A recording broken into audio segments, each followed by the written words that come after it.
నల్గొండ పర్యటనలో కోమటిరెడ్డి వెంకటరెడ్డి ఘాటు వ్యాఖ్యలు చేశారు. ఎందుకంటే కేటీఆర్ వర్సెస్ కాంగ్రెస్ పార్టీ అన్నటువంటి సిచ్యుయేషన్గా మారిపోయింది. మాటల యుద్ధం కొనసాగుతుంది. ఒక సమావేశంలో మాట్లాడుతూ కోమటిరెడ్డి వెంకటరెడ్డి పదే కేసీఆర్ కాలిగోటికి కూడా రేవంత్ రెడ్డి సరిపోరు అని కేటీఆర్ మాట్లాడుతున్నారు.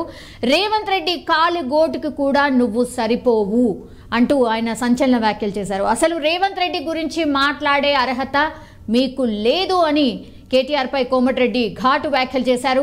ఇండిపెండెంట్ జెడ్పీటీసీగా గెలిచాడు, ఇండిపెండెంట్ ఎమ్మెల్సీగా గెలిచాడు. కాంగ్రెస్ పార్టీ అవకాశం ఇవ్వడంతో ఇవాళ రాష్ట్రానికి ముఖ్యమంత్రి కూడా అయ్యాడు. అంచెలంచెలుగా ఎదిగి ఇవాళ ఈ స్థాయికి వచ్చాడంటూ కోమటిరెడ్డి వెంకటరెడ్డి చెప్పినటువంటి సిచ్యువేషన్. నీలాగా తండ్రి పేరు చెప్పుకుంటూ రాజకీయాలు చేయటం లేదు అని కేటీఆర్పై మొదటిసారి తీవ్ర స్థాయిలో రెచ్చిపోయారు మంత్రి కోమటిరెడ్డి వెంకటరెడ్డి. అసెంబ్లీ ఎన్నికల్లో ఒక్కొక్క బీఆర్ఎస్ ఎమ్మెల్యే 50,000 పైచిలుకు మెజారిటీతో ఓడిపోయారు. అయినా ఇంకా కూడా మీకు బుద్ధి రావటం లేదంటూ కూడా ఆయన మండిపడిన సిచ్యువేషన్. ముఖ్యమంత్రిగా రేవంత్ రెడ్డి ప్రమాణ స్వీకారం చేసిన 3వ రోజే మూసీ ప్రక్షాళన గురించి మాట్లాడారు. 10 ఏళ్ళు అధికారంలో ఉన్న బీఆర్ఎస్ నేతలు ఎవరైనా ఎన్నడైనా మూసీ గురించి మాటనైనా మాట్లాడారా అంటూ కూడా ఆయన క్వశ్చన్ చేశారు. ఇక రాష్ట్రంలో క్రమంగా బీఆర్ఎస్ కనుమరుగు కావడం ఖాయమైపోయింది అన్నటువంటి మాట కూడా చెప్పారు. అండ్ పార్లమెంట్ ఎన్నికల తర్వాత అయితే ఆ పార్టీ భూస్థాపితం కావడం కూడా చూస్తాము అంటూ కూడా ఆయన కామెంట్ చేశారు. అసలు ప్రజలు తరిమి కొట్టినా బీఆర్ఎస్ నేతలకు అహంకారం ఇంకా తగ్గడం లేదంటూ ఆయన సీరియస్ అయిన సిచ్యువేషన్ కనిపిస్తోంది. ఇలా మాటల యుద్ధం మాత్రం రోజు ఎవరో ఒక మంత్రి ఆర్ కాంగ్రెస్కి సంబంధించిన ఎమ్మెల్యే మాట్లాడుతున్నారు. అక్కడి నుంచి ద సేమ్ ఫైర్ అంటే కేటీఆర్ కావచ్చు లేదంటే హరీష్ రావు వాళ్ళు కూడా కౌంటర్ అటాక్ కి దిగుతున్నటువంటి సిచ్యువేషన్ కనిపిస్తోంది. పాపం అమాయకులు 1200 మంది చచ్చిపోయి అలాంటి చూడలేక మేము మా ఎంపీలో మా కాంగ్రెస్ వాళ్ళం మా సోనియా గాంధీని ఒప్పించి తెలంగాణ తెస్తే మీ మామతోని తెలంగాణ ఇస్తే ఆయన భిక్ష పెట్టిన ఆ భిక్షతోనే రేవంత్ రెడ్డి సీఎం సిక్కు లేకుంటే ఎందుకు మాట్లాడారు? బాగా మాట్లాడుతుంది. మెంటలైన అర్రా మీరేమన్నా కాలికోటు కట్టుడు వీడు వాళ్ళ మావ దీక్ష చేసినప్పుడు 2 ఎంపీలు ఒక ఆమె లింగులెట్టుకొని విజయశాంతి మా పార్టీకి వచ్చింది. అప్పటికి వీడు ఒకటే కేసీఆర్ ఒకటే ఎంపీ. మా ఎంపీలు 13 మంది సొంత పార్టీని సోనియా గాంధీ సస్పెండ్ చేసి పార్లమెంట్కి వెళ్ళి నేను మంత్రి పదవి మొత్తం రిజైన్ చేసి గడియారం కాడ కూర్చున్నా. మా నాయకులు ధర్నాలు చేసిను.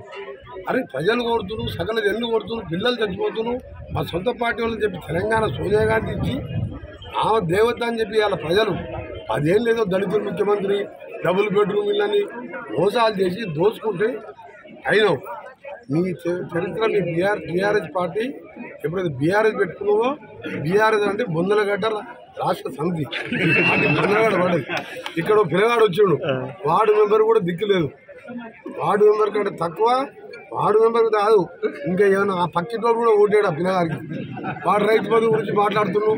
వెంకరెడ్డి ఎప్పుడైనా రైతులను తిడతాడా? నువ్వు బండ సమాన సబ్సిడీ పై లాగ్ బుక్ చేస్తే బస్ పై ఆపరేటర్ చెప్పిండు 24 గంటలు వస్తాం బస్ ఎంత వస్తుంది అంటే ఇక చూడు సార్ లాగ్ బుక్ ఈయన ముందు 6 గంటలు కూడా వస్తలేదని చెప్పి ఆయన టీవీలో మాట్లాడు. ఆయన సస్పెండ్ చేసి మన నౌకరు తెప్పించిన. అప్పుడేమన్నా రాష్ట్రంలో లాగ్ బుక్లు తెప్పించు. నేనేమన్నా 70% మందికి ఇచ్చిన కొందరు మిగిలింది వాళ్ళకు కూడా 2-3 రోజులు ఇస్తున్నాం. ఎవడన్నా రాలేదన్నావా అని చెప్తాం కూడా. అంటే సో మాటల దాడి అయితే కొనసాగుతున్న సిచ్యువేషన్. అండ్ ఇట్లా మాటల దాడి కొనసాగుతుండగానే ఈ రోజు సమావేశంలో ఒక ప్రోటోకాల్ ప్రోగ్రామ్ కాబట్టి అక్కడ ఉన్నటువంటి జెడ్పీటీసీ సందీప్ రెడ్డి పైన కూడా ఆయన కామెంట్ చేశారు మంత్రి కోమటిరెడ్డి వెంకటరెడ్డి. పెద్ద మనిషి మాధవరెడ్డి లేకపోతే జెడ్పీటీసీ అయినటువంటి సందీప్ రెడ్డి ఈరోజు జెడ్పీటీసీ అయ్యుండేవాడు కాడు అంటూ కూడా కామెంట్ చేశారు. సో ఆయన స్థాయి కూడా ఒక సర్పంచ్ కూడా అయ్యే స్థాయి కాదు, అట్లాంటిది మాధవ్ రెడ్డి దయతోనే ఆయన గెలిచాడు అన్నటువంటి మాట చెప్పారు. దీంతో అక్కడే పక్కన ఉన్నటువంటి సందీప్ రెడ్డి మాత్రం ఆ మాటల్ని వెనక్కి తీసుకోవాలి అంటూ కొద్దిసేపు వాగ్వాదం అయితే చోటు చేసుకుంది. మనం క్లియర్గా చూడొచ్చు. చాలాసేపు ఆయనను మాట్లాడనీయకుండా కూడా సందీప్ రెడ్డి నిలువరించే ప్రయత్నం చేశారు. ఆ తర్వాత మాత్రం పోలీసులను ఒక మాట అంటూ కోమటిరెడ్డి వెంకటరెడ్డి ఆయనని బయటికి తీసుకెళ్ళిపోండి అన్నటువంటి మాట కూడా చెప్పారు. దీంతో అక్కడ జెడ్పీటీసీ అయినటువంటి సందీప్ రెడ్డి మాత్రం కొంత ఆగ్రహం వ్యక్తం చేశారు. అట్లెట్లా నేనెందుకు బయటకు వెళ్తాను, నన్నెందుకు బయటకు వెళ్ళగొట్టమంటున్నారు, ఏంటిది, ఇది పద్ధతి కాదు అంటూ కొద్దిసేపు మాటల యుద్ధం అయితే నడిచింది. కానీ ఈ రోజు కోమటిరెడ్డి వెంకటరెడ్డి చేసినటువంటి కామెంట్స్ ఒక రకంగా దుమారం అయితే రేగుతోంది. సో దీనిపైన డెఫినెట్లీ బీఆర్ఎస్ పార్టీ నుంచి కూడా రియాక్షన్ రాబోతోంది అనుకోవచ్చు. కేసీఆర్ ని వాళ్ళ పార్టీని మూసిగా పాతి పెట్టి మురికి కుంపలు వేసి పడేస్తే ఆయన ఖాళీ గోడి సరిపోడంట. ముఖ్యమంత్రి అనే పదవికి, ముఖ్యమంత్రి అనే వారికి ఎవరు ఆ కుర్చీలో ఉన్న గౌరవం ఇవ్వాలి. కేటీఆర్కి ఎంత అహంకారం అంటే ముఖ్యమంత్రి పట్టుకొని ఖాళీ గోడి అంటాడా? నేను ఒకటే చెప్తున్నా, కేటీఆర్ మిస్టర్ బచ్చా గారివి రేవంత్ రెడ్డి ఏది గోడి కూడా పనికిరావు. మీరు అయ్యే ఎమ్మెల్యే అయితే ఆ పేరు పెట్టి అమెరికా నుంచి వచ్చి 87తో ఎమ్మెల్యే గెలిచినాం. మా నాయన ఎమ్మెల్యే కాదు, రేవంత్ రెడ్డి ఆయన ఎమ్మెల్యే కాదు, వ్యవసాయ కుటుంబం కష్టపడి ప్రజల కోసం పోరాటం చేస్తే ఎమ్మెల్యేలు అయినాం.